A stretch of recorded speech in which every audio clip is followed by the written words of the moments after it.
5 question എവിടെയോ വന്നപ്പോൾ നിങ്ങൾക്കറിയാം UPSC അൺപ്രഡിക്റ്റബിൾ ആണ്. ഒരു സോഴ്സിൽ നിന്ന് നമുക്ക് UPSC എന്താ ചോദിക്കാൻ പോകുന്നതെന്ന് മനസ്സിലാവില്ല.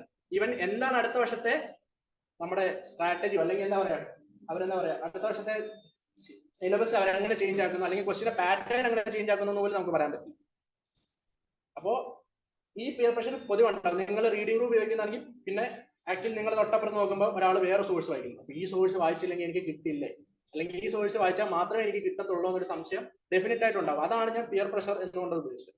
പിന്നെ മൾട്ടിപ്പിൾ സോഴ്സ്, അത് രണ്ട് കണക്ട് ആണ്. മൾട്ടിപ്പിൾ സോഴ്സസ് എന്ന് പറഞ്ഞു കഴിഞ്ഞാൽ നിങ്ങൾ ഒരു സോഴ്സ് ഉപയോഗിക്കുകയാണെങ്കിൽ അതിലേക്ക് സ്റ്റിക്ക് ഓൺ ചെയ്യാം. എപ്പോഴും നിങ്ങളുടെ സോഴ്സിലേക്ക് സ്റ്റിക്ക് ഓൺ ചെയ്യാം.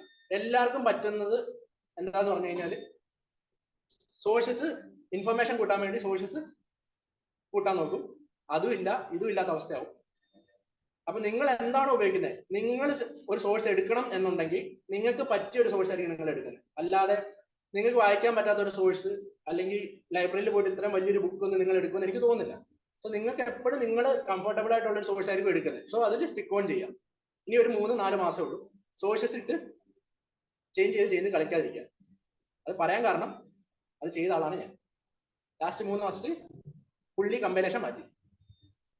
ലാസ്റ്റ് അതുമില്ല, ആദ്യം പഠിച്ചതുമില്ല, അവസാനം പഠിച്ചതുമില്ല. ഇൻസൈറ്റ്സ് ആയിരുന്നു ആദ്യം വായിച്ചുകൊണ്ടിരുന്നത്. ഫെബ്രുവരി ആയപ്പോൾ എല്ലാവരും മിഷൻ വായിക്കുന്നു. തലയ്ക്ക് ഭ്രാന്ത് കയറി. ഇൻസൈറ്റ്സ് ഡിലീറ്റ് ചെയ്തു, മിഷൻ മേടിച്ചു. മിഷൻ തീർന്നതുമില്ല, ഇൻസൈറ്റ്സും തീർന്നില്ല. ലാസ്റ്റ് പ്രിലിംസും കിട്ടിയില്ല. ഇനി സെൽഫ് ഡൗട്ട്. ഇതില്ലാത്ത ആരും ഈ ഹാളിൽ ഉണ്ടാവില്ല.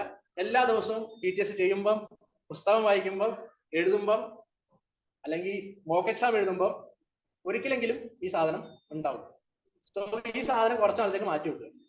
ഈ സാധനം കൊണ്ട് നമുക്ക് യാതൊരു പ്രയോജനമില്ല. ഇപ്പോഴേ നിങ്ങൾ ഡൗട്ട് ചെയ്യേണ്ട ആവശ്യമില്ല. നിങ്ങൾ എപ്പോഴാണോ ഡൗട്ട് ചെയ്യേണ്ടത്, ഡൗട്ടിന്റെ ആവശ്യമില്ല. എക്സാം എഴുതി കഴിഞ്ഞാൽ പാസ്സായോ ഇല്ലയോ അത് മാത്രമേ നിങ്ങൾക്ക് ഡൗട്ട് വരാൻ പാടുള്ളൂ. ആക്ച്വലി അതുവരെ നിങ്ങൾ മാക്സിമം നിങ്ങളുടെ എഫേർട്ട് കൊടുക്കുക. ഫുൾ സിലബസ് ഒന്നും തീർന്നില്ല വേണ്ട, കയ്യിലുള്ള ഇൻഫർമേഷൻ വെച്ചിട്ട് എക്സാം എഴുതുക. ഇനി ഈ കൂട്ടത്തിൽ ആരെങ്കിലും ഫുൾ സിലബസ് തീർത്തിട്ട് എക്സാം എഴുതൂ എന്നുള്ള കൺസെപ്റ്റ് ഉണ്ടോ ആരെങ്കിലും? എനിക്കങ്ങനെ ആൾക്കാരെ പരിചയമുണ്ട്. 3 വർഷം കർമ്മപദ്ധതിയായിട്ട് എഴുതുന്നവരുണ്ട്. പ്രിലിംസ് ഒരു വർഷം, മെയിൻസ് ഒരു വർഷം, ഇന്റർവ്യൂ ഒരു വർഷം. അങ്ങനെ ആരും ഇല്ലെന്ന് വിശ്വസിക്കുന്നു. അതിന്റെ ആവശ്യമില്ല.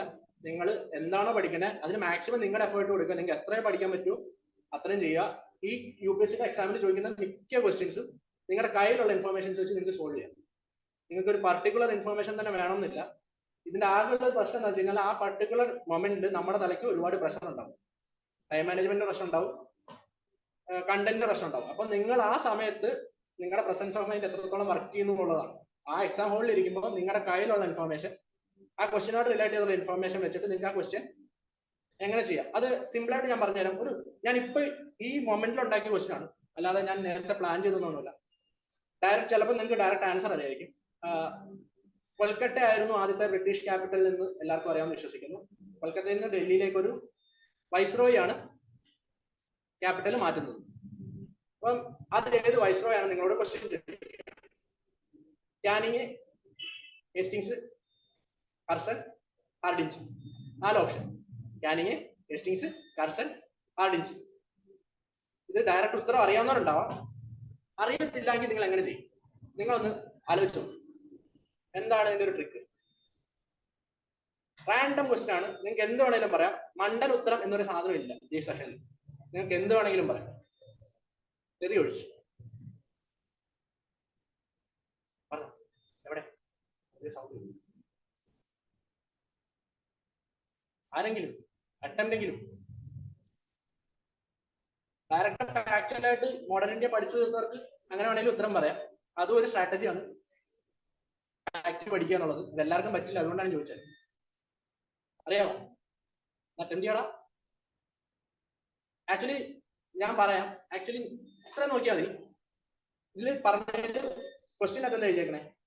കൊൽക്കത്ത ക്യാപിറ്റൽ മാറ്റിയ വൈസ്രോയ് ആരാണ്? ഇതിൽ ആദ്യം പറഞ്ഞ 2 പേരും വൈസ്രോയിസ് അല്ല. ക്യാനിങ് കുറച്ച് കാലഘട്ടം വൈസ്രോയ് ആയിരുന്നു. ബട്ട് ആ സമയത്ത് റിവോൾട്ടും മ്യൂട്ടിനും ഒക്കെ കഴിഞ്ഞ ശേഷം ആൾക്ക് ക്യാപിറ്റൽ മാറ്റാൻ മാത്രമുള്ള സമയം ഉണ്ടായിരുന്നില്ല. 3ാമത് കർസൺ ക്യാപിറ്റൽ മാറ്റിയെങ്കിൽ അഡ്മിനിസ്ട്രേഷൻ പ്രശ്നമാണെന്ന് പറഞ്ഞിട്ട് കർസൺ ബംഗാളിനെ വിഭജിക്കില്ല. സോ ഒബ്വിയസ്ലി ഒരു ആൻസറോടെ ഉള്ളൂ. 4. ഇത്രേ ഉള്ളൂ. നിങ്ങളുടെ കയ്യിലുള്ള ഇൻഫർമേഷൻ നിങ്ങൾ എങ്ങനെ യൂസ് ചെയ്യുന്നു എന്നുള്ളത്. ആക്ച്വലി നിങ്ങൾ ഫാക്ച്വലി ഇത് ഹാർഡിഞ്ച് ആണ് ചെയ്തതെന്നൊന്നും പഠിക്കേണ്ട കാര്യമില്ല. ഈ 3 ഓപ്ഷനിൽ നിങ്ങൾക്ക് നിങ്ങളുടെ കയ്യിലുള്ള ഇൻഫർമേഷൻ നിങ്ങൾക്കറിയാം കർസനാണ് ബംഗാൾ സ്പ്ലിറ്റ് ചെയ്തെന്നുള്ളത്. നിങ്ങൾക്കറിയാം കാനിങ് ആയിരുന്നു 1857 റിവോൾട്ട് സമയത്ത് ഗവർണർ ജനറൽ ആയിരുന്നു എന്നുള്ളത്. അപ്പൊ നിങ്ങൾ ആ ഇൻഫർമേഷൻ എല്ലാം ഒന്ന് കോർഡിനേറ്റ് ചെയ്യുക, ഒരു ഉത്തരത്തിലേക്ക് എത്തുക. അതാണ് നമ്മൾ എലിമിനേഷൻ ടെക്നിക് എന്ന് പറഞ്ഞ് കൊണ്ടു നടന്നത്. എലിമിനേഷൻ ടെക്നിക് ആക്ച്വലി ഇപ്പൊ ഇല്ല, ബട്ട് ആ സാധനം നിങ്ങളുടെ കയ്യിൽ തന്നെ ഉണ്ട്. എലിമിനേഷൻ ടെക്നിക് നിങ്ങൾക്ക് വേറെ രീതിയിൽ യൂസ് ചെയ്യാം.